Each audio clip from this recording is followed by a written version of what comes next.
This is your girl Ep1 Sunshine, yes. So, did y'all see Insecure? Oh, I've been so waiting for season 2. Because I haven't had a chance to really do any commentaries on season 1. But I'm sorry, my commentaries are going forward. So if you haven't found season 1, go find season 1. We're doing season 2, baby, because all those who have caught up with season 1, I'm talking to you, honey. Yes. Honey, Issa Rae? Yes, God. Yes, God. Yes, God. Oh my gosh, you are amazing, honey. I want to kick a shout out to my homegirl. I'm going to call her Kay. She turned me on to Awkward Black Girl on YouTube.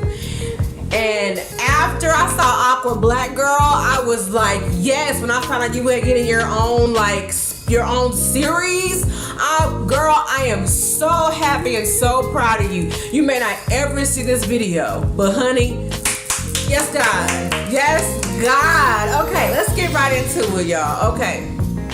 Insecure comes on HBO. And it comes, I think it comes on every Sunday. I'm not sure. I just know I recorded from last year, from last season, so I'm sure it comes on every Sunday. I just happened to be going through my DVR and ran across Insecure. I was like, oh my God, I'm recording. Oh my God, I love that. So I was excited. So here we go. Let me jump in, y'all. I'm so excited. I'm trying to calm down. I wrote notes down. I'm so excited. Okay. Insecure. So basically you have Issa.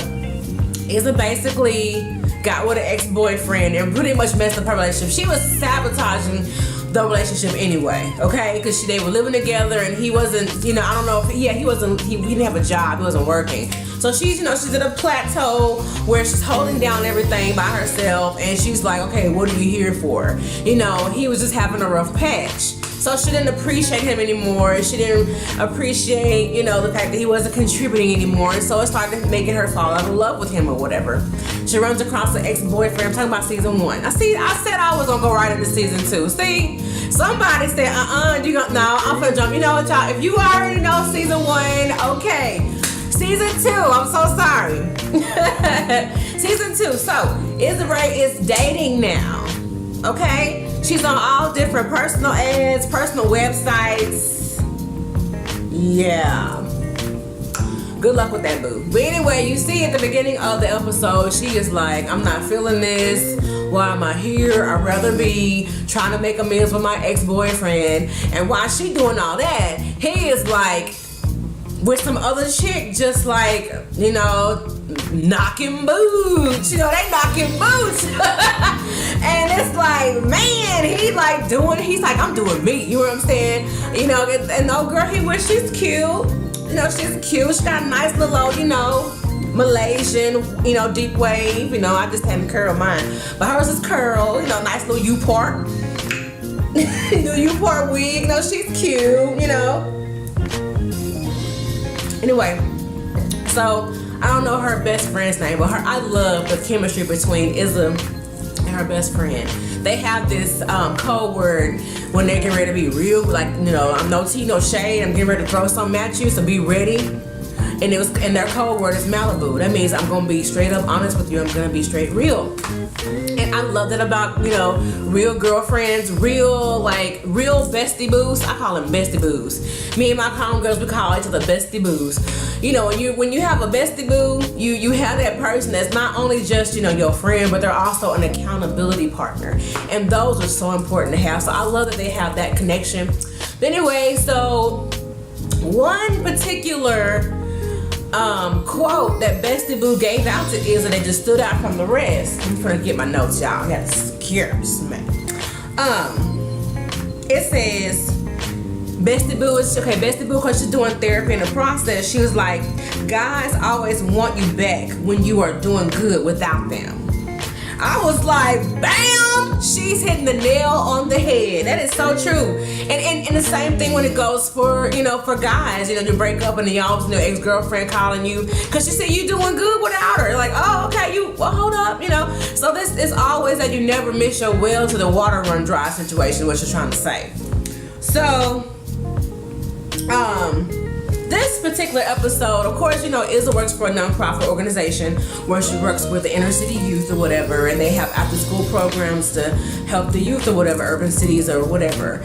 And honestly, I have a few friends that are educators, and they don't tell me any horror stories, but based on this one particular situation, it's like, oh my God, I feel for them. Like, working with kids is a lot.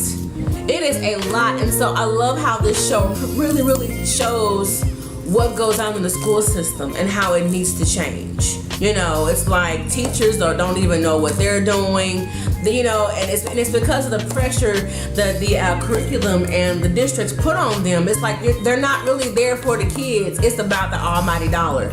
Let's take this government money that we're using to try to look like we're doing something, but we ain't doing nothing. It's just a big old Ponzi scheme. But anyway, we're not finna go. That's a whole nother subject that I really don't know a lot of education about, and I'm not finna go there because I don't need no trolls talking about. I don't know what I'm talking about because I'm an educator and I do this. I don't need that.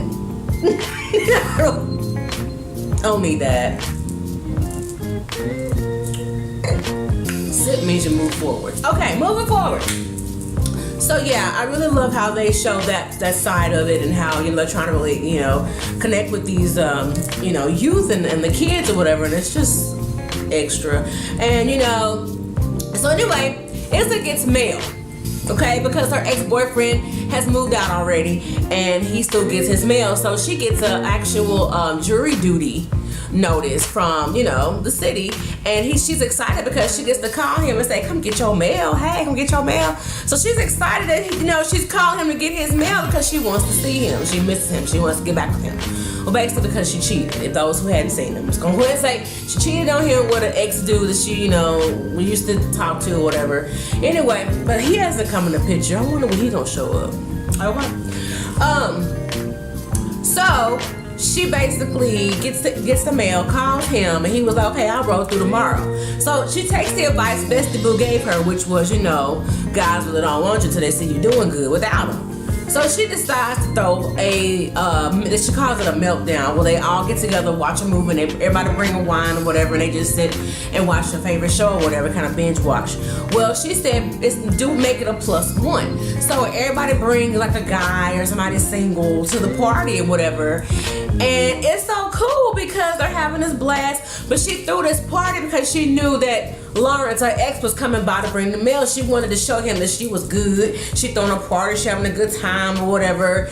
Well, old dude never shows up. Her ex doesn't show up because he was kicking it with the girl he messing with right now.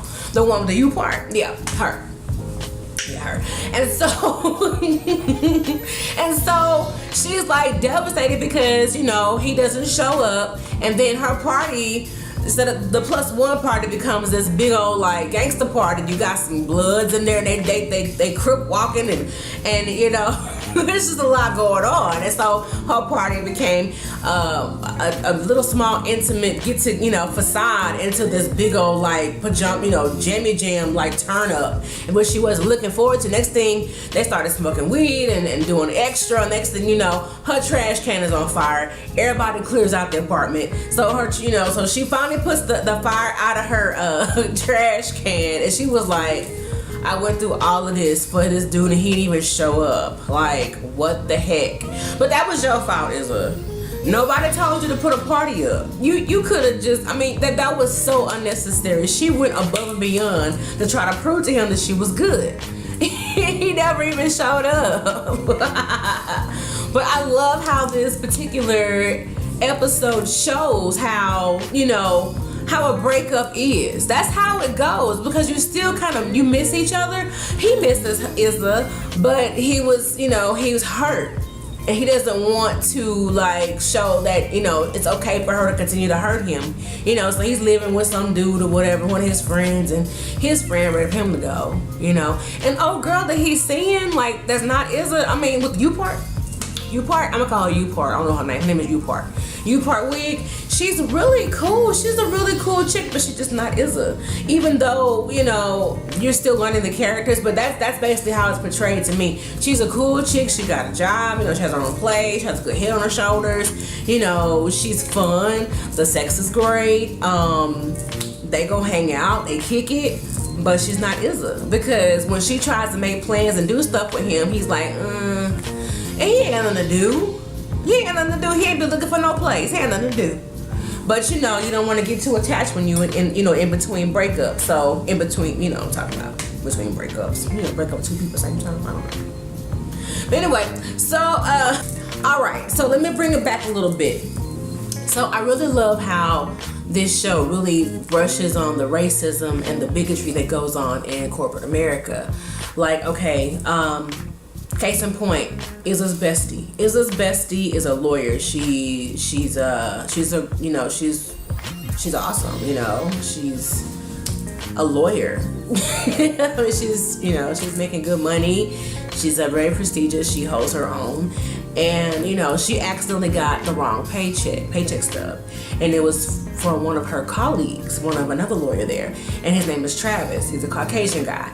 And basically his check was like $6,000. And it blew her mind because she was like, that's not what I get paid. So she was kind of upset about that. And so she was thinking about, you know, bringing it to but just different things like that. You know, the fact that you find out that some employees that don't look like you get paid more than you, it does make you feel some type of way.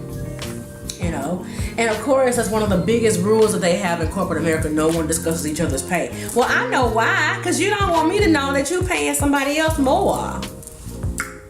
But anyway, even with men and women, you know, they always say men get paid more than women. You know, when women get paid 70% of the dollar, sometimes 60% of the dollar, women gets paid dollar per dollar, you know. So it's just one of those, it brushes it a little bit, not too much, but it like really makes you go, sip. Makes you do that. So, but okay, going forward. So, Izza's ex-boyfriend, Lawrence, did not show up to pick up his mail, so she threw that big old party for nothing. So here she is, she's sitting in her drawers, right, just lounging around the house, chilling. All of a sudden, there's a door knock. Knock on the door. She opens the door, and it's the ex that shows up unannounced. Like, really? Like, what are you doing here? I'm not even on point. She walking around in her drawers and stuff. She was like mad because like, oh my God, I wasn't expecting you. So he comes through. Tell her, oh yeah, I need to get my mail. She's like, okay. So they act all cool, calm, and collect. So she hands him his mail. So he gets his mail. Then he say, oh, you know, I left some stuff in the bathroom.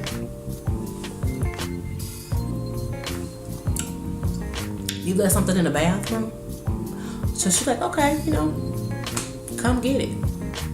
But see, if that was me, I'd be like, what you mean? You waited all this time to come get something in the bathroom? You know what? If it was in there, it ain't there no more. So get your mail and go. Because you didn't show up when you said you gonna show up. I would have went there. I would have taken it there. What you mean? How you come to my house unannounced? And I talk about some mail and stuff in the bathroom. Who do you think you are? You could have called. You didn't even call before you come. What the hell? I mean, she didn't do that. She was like, she just so glad to see him. And so shocked. She didn't care. Because I would have took it there. Okay? I guess it's California stuff. I don't know. Anyway, so he goes into the bathroom and gets whatever the heck he probably thought he had. He thought he forgot or whatever. So she sits down, and then of course he comes out of the bathroom. She stands up. Next thing you know, he gets ready to walk out the door, and then the ultimate thing happens. Oh my God! He slams the door and just pulls her close to him, and they begin to make passion love. Oh, it was so amazing! Can you imagine? Yes, you can. If you saw it, you know what I'm talking about. Like, it was like, oh my gosh, just like, but it wasn't that passionate type. It was more so like, come here. Like, yes, you know, like, come here, you know, get over here. Like, Mortal Kombat sex, like, fatality up in this piece. Yes. So they end up having sex on the couch, and it was crazy. He takes down his pants, she pulls down her, you know, her little cute little boy shorts or whatever, little boy shorts, and they just go at it. They go at it. I'm just like, yeah, oh my God, it's happening. They're getting back together. Oh my God, this is so amazing. bitch. Child, he gets up, pulls up his drawers and pants, buckles up his belt, grabs his things and says, I gotta go. What? What you mean you gotta go? You gotta go? You don't want to discuss what we just did? Like that, I was talking about gagged. I was like, what the what? So yes, they have sex and he's like, okay, you know what, I'm finna go. What you mean you finna go? Ooh, y'all just don't know. I'm not Issa, girl, you better than me, honey. Better her than me. Better her than me, honey. But anyway, so I just don't know. I love this show. Oh. So he gets up and grabs his stuff and leaves, right? And she just like, but then she ends up having a smirk on her face, like, I'm like, why you smiling? I got 1,000 questions, bitch. We need to sit down. We need to discuss this. I wanted to pull her out that screen and say, come here. We need to talk. Oh my God, this is just episode 1, season 2. So that's what I love about Insecure. Every episode leaves you just like this, just like, what's next? How you gonna leave me hanging? But yeah, y'all, it was everything. It was everything. So I'm gonna let it go for now because I can keep going on and on and on. But Issa Rae, baby, yes, guys, yes, guys, yes, ma'am. You get 2 snaps in a circle. Yes. Yes, Issa, I am so proud of you, honey. You went from YouTube to Teletube, baby. Yes, ma'am. Yes, God, you inspire me, sister. You inspire me. I love it. Yes, sister, yes. Okay, I'm gone for now. But until then, let's keep the drama on TV and out of our lives, okay? I'll talk to you later. This is your girl, Ep1 Sunshine. You can always subscribe to me at Diva with Wisdom. That's Diva_with_wisdom. That's my Instagram page. You can follow me here. Don't forget to subscribe to me right here at Ep1 Sunshine. A moment with sunshine, tea, and whiskey. Yes. Come on. Thank you for joining in with us. And next time, we'll see you later.